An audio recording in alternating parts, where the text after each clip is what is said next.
Assalamualaikum Waalaikumsalam warahmatullahi wabarakatuh. Bagaimana hukum meninggalkan sholat Jumat 3 kali berturut-turut terkait menghindari keramaian dengan fenomena pandemi virus corona ini ya saat ini. Maka hal ini ya termasuk yang mendapatkan udzur, ya udzur. Baik para muslim rahimani wa rahimakumullah, ya syariat kita dibangun di atas keringanan, ya, kemudahan, ya, dibangun di atas kemudahan. Ya. Allah Subhanahu wa taala mengatakan yuridullahu bikumul yusra wala yuridu bikumul usra. Allah mengatakan, ya, Allah menginginkan memberikan kemudahan kepada kalian dan tidak menginginkan kesulitan. Demikian pula, ya, Rasulullah SAW mengatakan inna dina yusrun, ya, sesungguhnya agama ini mudah. Demikian.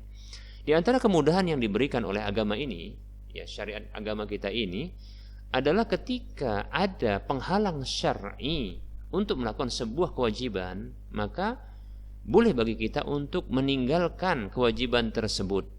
Seperti itu, ya, kewajiban tersebut. Seperti contohnya sholat Jumat, ya, sholat Jumat. Di antara penghalang, ya, di antara penghalang, ya, adalah hujan, ya. Penghalang untuk melakukan sholat Jumat secara ya berjamaah tentunya adalah hujan, ya, demikian. Bahkan pernah terjadi di kalangan salaf dahulu, ya, di kalangan para sahabat, ya, tatkala hujan maka seorang sahabat, ya, mereka memerintahkan muadzin atau mereka yang beradzan untuk mengatakan sallu fi rihalikum atau sallu fi buyutikum, ya, salatlah di rumah-rumah kalian ketika salat di hari Jumat, seperti itu. Nah, kenapa? Karena memang ini petunjuk Rasulullah Shallallahu Alaihi Wasallam. Coba perhatikan para muslim rahimani wa rahimakumullah. Apa, ya, apa alasan, ya, apa alasan diberikannya kemudahan atau apa alasan, ya, gugurnya kewajiban untuk sholat Jumat dalam riwayat yang saya sebutkan tadi, yaitu hujan. Tahukah kita hujan? Bila seseorang contohnya menempuh, ya, ya, hujan tersebut, dalam kondisi hujan dia tetap menuju masjid. Di zaman dahulu tidak didapatkan payung, ya, penghalang, ya, pakaian penghalang dari hujan. Seorang, katakanlah, ya, seorang, ya, sahabat contohnya menempuh, ya, hujan tersebut untuk ke masjid. Apa yang terjadi? Hanya sekedar basah. Demikian. Basah, ketika dia sholat dalam kondisi basah, kemungkinan tidak khusyuk atau mengganggu saudaranya. Demikian. Di sini tidak ada terkait dengan nyawa. Lah, ini para muslim rahimani wa rahimakumullah, ini terkait dengan nyawa. Ya, pandemi, yaitu persebaran virus corona. Yang ini sudah terbukti nyata, ya, itu telah menyebabkan kematian. Dengan sebab virus ini Allah SWT, ya, mewafatkan hamba-hambanya. Nah, ini nyata.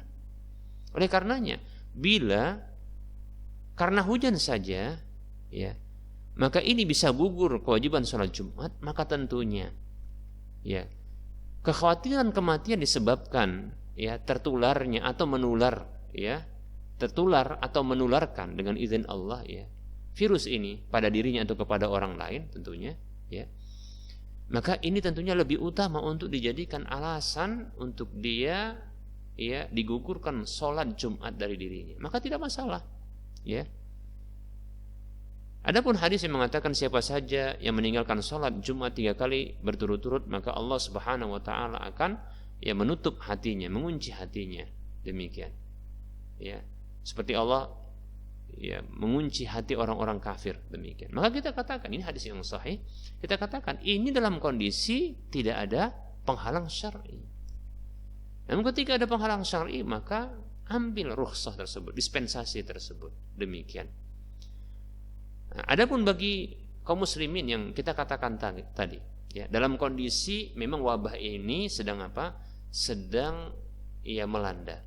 Namun di wilayah tersebut ini belum memasuki zona merah. Katakanlah sudah zona merah, ya. Namun pemerintah belum, ya, menutup masjid, Mereka hanya menghimbau contohnya untuk berada di rumah.